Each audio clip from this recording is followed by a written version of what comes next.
All right. Well, we've had a few days to lick our wounds, recover, return home, because for the WCC, the 25-26 season is over. Welcome all into, I guess, the season recap edition of the unofficial WCC Hoops podcast. I'm Zach. That's Thomas. And, well, it was a short weekend for all the WCC teams in the NCAA tournament. Some very short, some a little longer, but unfortunately, nobody made it out of the first weekend of the NCAA tournament or even the first weekend of the NIT. So we'll get into a little bit of what happened in all of that.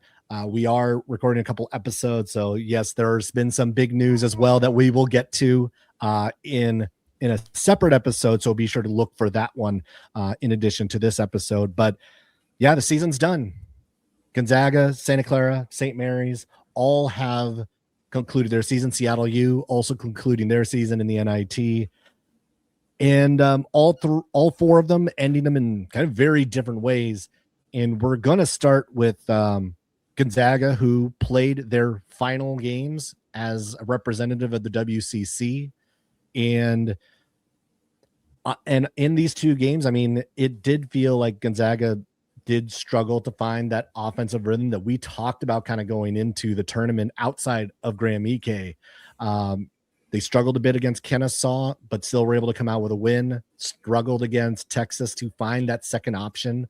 But the one guy that stood out above the rest, and the fact that it did not change should not have surprised anybody, was Graham Ike.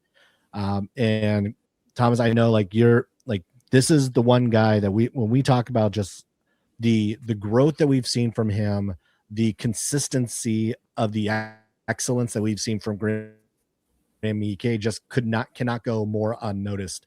Cannot be overstated, I think, enough in what we've seen over the course of not only this season but the last couple of years with the Zags. I mean, you look at him, and even dating back to his time at Wyoming, in a certain respect, I mean, he's really matured, I think, more than anything, because it's so easy to kind of sit here and say, look, you didn't make a Final Four, you didn't do X, Y, or Z. But I think when you look at the maturity that Graham Ike has kind of taken on as a leader over the years, because there were some times when Mark Few had to really get on his case about his leadership, his emotional poise and stuff like that over the years. And I think we kind of noticed it year over year that, yes, it did take some time, and yes, there were some growing pains in that department, but by the end, he was a really well-spoken leader for the Zags, someone who represented them well, and as we all well know, busted our behinds when it came to taking on our own teams on a consistent basis. So, I mean, Graham Ike has nothing to hold his head about in terms of his career. Obviously, over 2,000 career points. I mean, that's no slouch whatsoever in that department, and he just didn't have the help, and really not of his own fault per se. Braden Huff, this was always going to be the time where that kind of caught up to you if he couldn't get going again. And that's kind of what happened. And Ike, albeit not as efficient in the Texas game as accustomed to being, just didn't have the help to kind of get himself over the top. And that's kind of how his college career ended. You kind of saw the emotion on his face as he got to go to the handshake line. He's like one of those, I can't believe it. Like, no one wants to believe that ending until it actually comes and meets you in the face. But then kind of in his press conference was pretty eloquent about, what his time meant at Gonzaga. He can be there are times where he's out there exuberant, and there are other times where he's kind of reserved. And this time he was a little more, I guess, consciously reserved, so to speak. And you got to kind of dive into the mind of what he was thinking, what kind of these last couple of years have meant for him in his Zag uniform. And as you mentioned, this is the last time that Gonzaga will be representing the WCC. They're off to the Pac-12 next season. And it just kind of similar to the Ike situation. They just ran out of steam. And you just can't have that much lack of a perimeter threat / 3-point shooting in this day and age and expect to consistently win. I mean, you look at Arizona, they were in a dogfight with Utah State for a lot of the time. They didn't, as a whole, they don't shoot a ton of threes, but going forward, you look at the matchup against Arkansas, that's one of high variance. That's one where the Hogs could potentially take down Arizona just because of something like that. So when I look at Gonzaga, they really needed to free up the space and free up the gravity, and they just didn't have the roster to really do that this season on a consistent basis. But did what they had to do in WCC play, did what they had to do in the tournament, the WCC tournament, and then it just kind of caught up with them. They couldn't really figure it out, even against Kennesaw State. They were just in a bit of an offensive fog. And, that's curtains. That's all, folks. So it's one of three teams in the dance who just didn't get it going. But all things considered, cool to cover Graham Ike. He was really generous with his time, especially at media days, especially in the tournament. So you get to know him a little bit, and he's honestly one of the better people in the game of college basketball, and he'll be dearly missed in the game of college basketball, even though he's been around for a minute. He was just cool guy to be around. Yeah, I mean, this Gonzaga team, I mean, the entire season kind of did flip on its head when Braden Huff went down. And we didn't know how long it would be. Obviously, we got that initial 4 to 8 week diagnosis. Clearly ended up being longer. Clearly it will end up being even longer, more now that we'll go into the off season and he'll have time to fully recover. But it really did put a ceiling on what the Zags are capable of doing this year. And you talk about just kind of not having the help and not having that 3-point shooting. And that is the gravity, not only that Graham Ike creates, but then also that Braden Huff would have created for the Zags team, opening up guys like Adam Miller a little bit more, opening up Mario Saint Superior, opening up Steel Ventures had he been in the rotation a little bit more. I do wonder if Huff doesn't go down, if he's still more in the rotation because he becomes a more valuable asset in the rotation, which they could have used with the two bigs on the floor. But I mean, the Zags team, and they still won 30 plus games in a year where you lose arguably the most efficient scorer in all of college basketball this year, halfway through the season. They still won the WCC outright. They still did a lot of the things that you expect a Zags team to do. They just could not get it done late in that game against Texas. Again, like, it's not like that Texas really like ran away with this. And the whole idea of like them, like Texas, like a Cinderella 11 seed, like, you're an SEC team. That does not exist. I'm sorry. Like, you are not a Cinderella.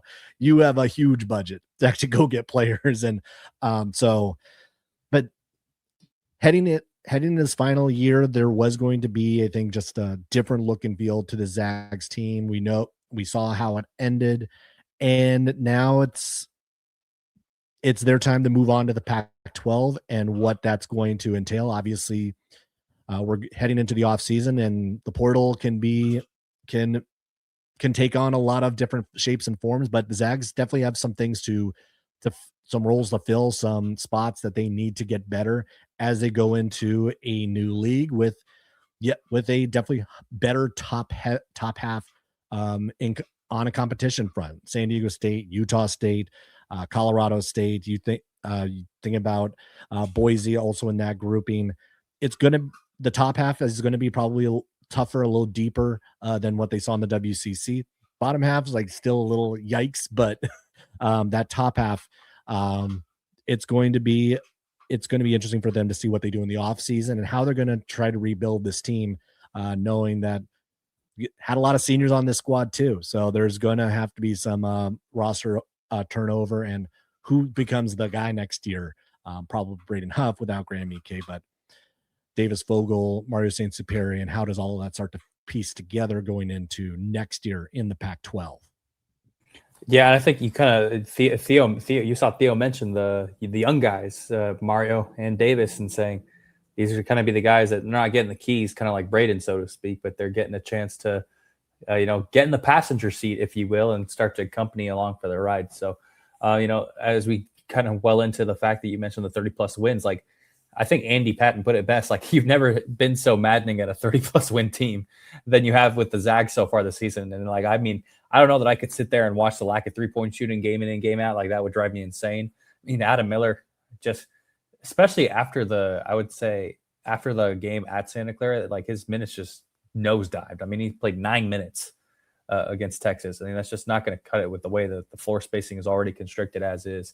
And then, I mean, you think of the fateful rotation to let Camden Heidi be wide open at the very end to kind of salt the game away. So tough pill to swallow for the Zags. I mean, that's the end. I mean, they were the WCC's kings. I think there's no disputing that whatsoever, given their scope of history and what they've accomplished in this conference. It's been a pleasure being around some of the personalities in the conference. You mentioned Graham Ike. I mean, talking about Brian Michelson, he was cool to talk to. Ryan Nemhard, kind of cool to talk to. All things considered, even Braden Huff dating back to the last couple media days. So, that is curtains for them, but they're not one of the only teams that got the curtain call this weekend in March Madness. Both of our schools did, and ultimately in different fashions, but same conclusions nonetheless. We'll start with my own, and then we'll go on your own. We each have our own tangents and memories of what just happened. So I was in St. Louis for Santa Clara, Kentucky, and every time I come out here after a loss, I'm always pissed. I'm angry. I'm like, they didn't do this, this, or this. I'm really, aside from being pissed at the refs, I'm genuinely pretty pleased. I'm generally pleased with what they did. I'm very proud of what they did. Just the way they acquitted themselves on the big stage. They were unafraid. They fought hard. They played hard. They played together. I noticed that from the moment they tipped off after like the first 2 minutes of the game, they were right there with each other, ready to go down without a fight against a Kentucky team that, look, they're obviously not that good. All things considered, there's just a difference in size at certain positions that kind of took shape over the course of the game. And then they just didn't really have anyone for Ortega Owe, which, not many teams do when it comes to that. But all things considered, I mean, Alan Graves woke up in that second half. Sash Kavalugov woke up in that second half. Christian Hammond, tried to get himself going. Elijah Mahi is steady as ever. He was balling out on the big stage. So lots of guys who deserve massive props for getting Santa Clara back, because, I mean, look, though, at least the way I look at it, you think of the festivities beforehand. They had Lloyd Pierce was in the building. Jared Brownridge was in the building in St. Louis. I mean, at least for me, and all the texts I get from the events I attended while in St. Louis, is like they just basically brought the family back together. And I was very pleased with what the Broncos team put in effort-wise out there. And the fan base, I don't know how well it came through on TV. Man, they were loud. I mean, they were they were louder than Kentucky fans. Like, Kentucky fans sat on their palms and didn't do anything until the team actually did something. I mean, Santa Clara fans were in it. That was probably the best Santa Clara crowd I've seen. And I was I was proud, and I am proud, a proud alumnus of Santa Clara after that effort. I just wish they could have won. One, I wish they could have boxed out Owe on the free throw and not let up that three. Two, I wish Herb could have ran to the baseline official and gotten the timeout that way. And then three, I wish that Owe half court could have clanked off, because then we had a Santa Clara moments and memories that would have headed off to the round of 32. But like, I could have been angry, I could be mopey, I could be pissed, but I'm pretty content and I'm pretty pleased, and I can't wait to go back. I mean, watching that game from my couch at home, when Alan Graves hit that shot with 2 seconds, I jumped out of my seat, and because I thought that was it. I thought that the game, that Santa Clara had won, and obviously that ended up not being the case. But that was, again, like, when I think about the 4 games that were played by WCC teams in the NCAA tournament, Santa Clara played the best game of the 4. Like, I think that they looked the most like themselves. They were the one that felt like that they were playing well for the most part of the game. Because, I mean, yes, Gonzaga had a win against Kennesaw State, but they didn't look all that good against Kennesaw State. Santa Clara looked good for most of that game against Kentucky. They were in it from the beginning. They had a lead at the half. You mentioned it, like that. Sash got going in the second half. Alan Graves got going in the second half. It's what you needed after kind of some slow first half play from both of them, and they held themselves up well. And to your point about the crowd, it did translate to the TV screen. The Santa Clara crowd translated. It was noticeable how many Santa Clara folks were in the building for that game. And again, like, that's just a testament to the season that Santa Clara has had, the potential Santa Clara has moving forward. Because in this new version of the WCC, especially now with the news about Randy Bennett departing St. Mary's, this league is now wide open moving forward. And Santa Clara is right now in the best position to be that 1A team as we go into year one. Obviously, we'll see about the portal, what all of that starts to look like. But right now, there's a lot to be satisfied with and happy about if you are a Santa Clara alum and a Santa Clara basketball fan, because this is the program right now that seems to be in the driver's seat going into next year. Yeah, I think you just kind of you lick your wounds for what happened in St. Louis, despite some of the tomfoolery that was happening. You just, like I closed with earlier, it's like, I can't wait to be back and winning multiple games, because it's like, okay, cool, you got a taste of it. Team is relatively young, especially in certain parts of the roster.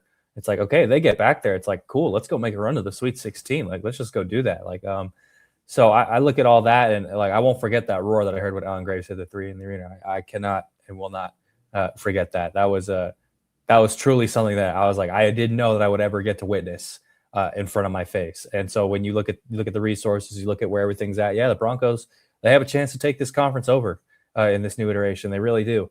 And I'm really intrigued to see what happens with the portal. I'm intrigued to see what happens with the coaching carousel. We'll see if Santa Clara's got some really damn good assistant coaches that, they could be getting towards to be the time of getting to be the head of their own program. So I'm very, very intrigued about those prospects in the future. Very, very pleased with the effort, very pleased with the turnout in St. Louis. And, maybe in a different world, maybe next year we'll be running this back again. And this time Broncos, we'll be talking about the Broncos in the round of 32, potentially in the second weekend. But all things considered, a very well-acquitted team. And even Herb Sendek, despite the timeout thing, he was very candid after the game and said, look, this was all about the relationships that we built over the course of the season. That's why it works. That's why it works for me. That's why, he had his dad there in the arena for that game. So, it's just cool to kind of see everything kind of come together the right way, because it was 2 months of basically playing hell on earth basketball, like no mistakes. And even despite losses to Gonzaga, St. Mary's, those weren't even mistakes. Like, it's just like you couldn't lose to anybody else. You couldn't do it. And they didn't do it. And they found a way to get back to something where people thought it would probably never happen again. And I think my only thing going forward is I really want to see how the athletic department kind of harnesses this and then spits it out for the better. And the president was there, and she's a really big sports person in the community, kind of like President Thompson at St. Mary's. So I look at all that and I say, look, you got a taste of it. And now, you kind of, as I just mentioned, you kind of get to lick your wounds a little bit. Now you say, I want more of that. I want another taste of that, because winning basketball like that, and even as a media member, it's pretty addicting. I want to go back immediately right now. I want to go do March Madness all over again. And so that's just kind of the ride I was on for Santa Clara over at St. Louis. Very proud of all things considered. I know I keep repeating on that, but I don't really have a different angle to take, and nor do I think a different angle to take would be very rational right now. So very pleased to be a Bronco. I know the shoe was on a different foot a little bit for St. Mary's. It just kind of seemed like a trip from hell, really, ever since the selection show got announced, and then the rumors started coming out about the illnesses, and then as the game went on, and just Zach, I don't even know how much stock and disappointment could you realistically even put in the game, because it just felt like it was destined for bad, right? Pretty much even before tip-off. Yeah, it really was just kind of like if one thing could go wrong, it did, and then another, and then another, and then another, and this was all before tip-off. It seemed because when you think about, again, like the reports that half the team had the flu as they got to Oklahoma City. Report that then Morauskas wasn't even going to start because of said illness in that starting lineup. And then they get off to that awful start in that game. And yeah, they made a run in the middle of the first half to try to get back into that game, and they did, but they were overwhelmed in this game. And it didn't take long for St. Mary's for me or anyone watching to figure out, it's like, nope, St. Mary's was doomed in this one. And it is very much the script, unfortunately, that we've seen time and time again, that the athleticism of teams in the NCAA tournament have been St. Mary's' downfall. And that has overwhelmed backcourts, that has overwhelmed them on the offensive end. It's forced them to try to play faster than they'd like to. And that was the recipe for success against this team. Now, I know that there was, the guys had the flu and everything else. And I don't want to say because if they were healthy, this would have been different. It might have been, but may not have been. And I've done it with other teams. I've done it with other teams of using the sickness and injuries as, you can't use those as excuses. So I'm not going to do that for my own team. That's not an excuse. It kind of is what it is. And it just leaves a bad taste in the mouth at the very end of the season for a year where, when we wind the clock back and think about this St. Mary's team, that was a team that lost the back-to-back player of the year, back-to-back defensive player of the year. And there were a lot of question marks about this team going in. And I was harping from the beginning about the lack of strength in that non-conference schedule and whether or not it would be good enough to get them to the tournament if they didn't pick up enough key wins. Well, they got back. They were a single-digit team, a single-seed team, and while obviously it did not go well at all in the tournament, there's a lot to look at this St. Mary's team to think that there was a lot of growth. And while I don't think that they were obviously as good as maybe the team from a year ago was, or the team from 2 years ago was, I think there was at least some level of optimism coming out of the game. But of course that quickly changed with all the reports and news coming out about Randy Bennett and what the changes there were going to be. And again, one more reminder, we're going to do a whole separate episode on that topic. So if you are looking for that one, go and look on the YouTube channel, look on Spotify and find that specific episode because we will dive into that one in more detail. But it felt like it was the coming of an end to a lot of different things with this program in that game. And I guess the negative part is to say that this could be the end of all of the success. This could be the end of the true St. Mary's run. But the positive in my head is thinking, well, this is a team that made the tournament 5 straight years. This is a team that was a single-digit seed for 5 straight years.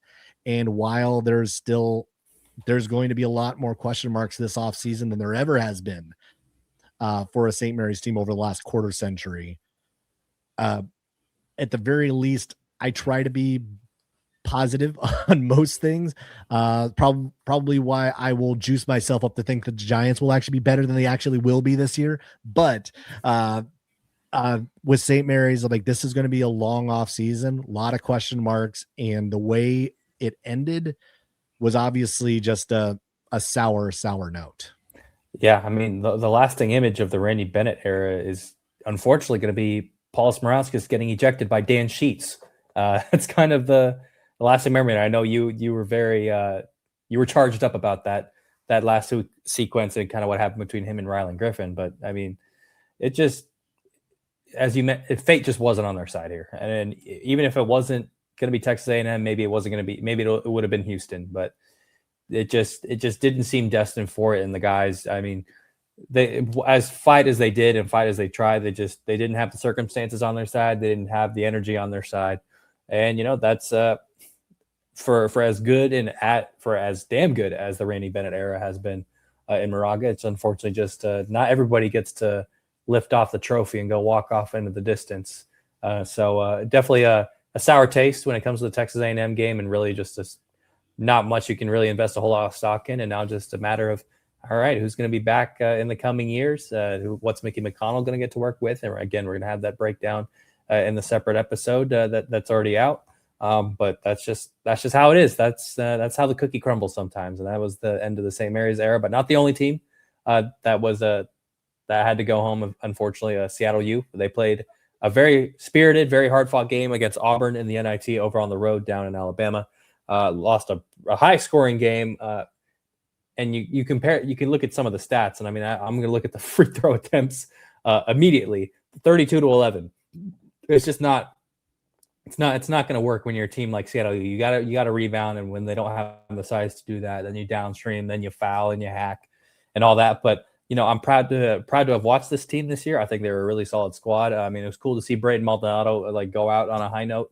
I think more than anything, because we had seen him struggle in the WCC tournament. We're like, that's not a representation of the sample size of kind of what he is and what he has shown us over the course of this year. So I think it was cool to kind of see him go out swinging, so to speak. And they gave Auburn all they could handle, just couldn't really get over the top. And that'll spell the end for Chris Victor. But if Chris Victor can stick around for the next couple of years, I mean, you talk about what Santa Clara can do. I think Seattle U can be up there. I think Pacific can be up there. USF obviously has a say in being up there. St. Mary's, obviously, they haven't cratered yet. They haven't played any games yet under Mickey McConnell, so it's not fair to say that. So, I mean, look, there are a lot of teams that can jump up into this top echelon of the league, and I think Seattle U is chief among them. We are now at the point, and we kind of knew this going into next year without the Zags being around, but I think the news about St. Mary's and Randy Bennett has really now opened it up for the rest of the WCC, that this is now going to be the most wide open that the league will have been in a quarter century. if not longer. This is going to be a very different look and feel. But yeah, I mean, I looking up and down like the coaching, the head coaches that are in this league, going like you think about Herb Sendek, Mickey McConnell, Chris Gerlifson, Chris Victor, J.R. Blount, like Dave Smart. Like there's a lot of really good coaching talent in this conference, and a lot, especially in the college game. Like if you give me a good coach, I'm going to feel like I have a pretty good chance of doing some damage, especially in a league like the WCC. So the off season has arrived, and yeah, Seattle U. This was it was a lot of fun to see them year one. A lot of fun to see Chris Victor coach this team. Hopefully he is still around. I know there's some coaching vacancies that are out there, and hopefully he's able to stick around with the Red Hawks, and we get to see another year of him in this league with this group that is going to be, I think it's going to be, as much as like the highest level may not be as high as we're used to seeing. It just feels like there's actually going to be a lot of fun to see how this all goes next year with the way these teams look, the way the coaching staffs are built, and in a year where now everyone is going to feel like they have a shot to really break through in this new look WCC, in addition to the new team that we will be adding in Denver, who joins the conference next season. Yeah, I'm down for the WCC to kind of look like the A10 a little bit more. So really intrigued to see kind of who stakes their claim along that front. Seattle U is going to be among those players. But really am excited to see kind of what this conference kind of morphs into, and kind of some of the conference comparisons that can take shape. I mean, is the WCC going to look like an A10 conference? Are they kind of look like the Missouri Valley? Are they gonna go a little bit deeper into the well and maybe potentially look like the new Mountain West? So we'll see how it all shakes out. A lot of these teams, fork in the road territory. So that's why we have a whole offseason to figure it out. But Zach, that's curtains for the WCC basketball season. Zags are done, Gales are done, Broncos are done, Red Hawks are done, and that is are you going to do it? Are you going to do it? He's going to do it. They are no longer a member of the of the WCC. They are very much a member of the Pac-12. So new era of the conference. Let's go see what happens. All right. Well, thanks a lot for everyone for watching. Thanks for being with us all season long. It's been a lot of fun talking WCC basketball, interacting with all of you on social, in person, at the games, everything else. So we'll be continuing on through the off season as we go through portal season, coaching season, and everything in between.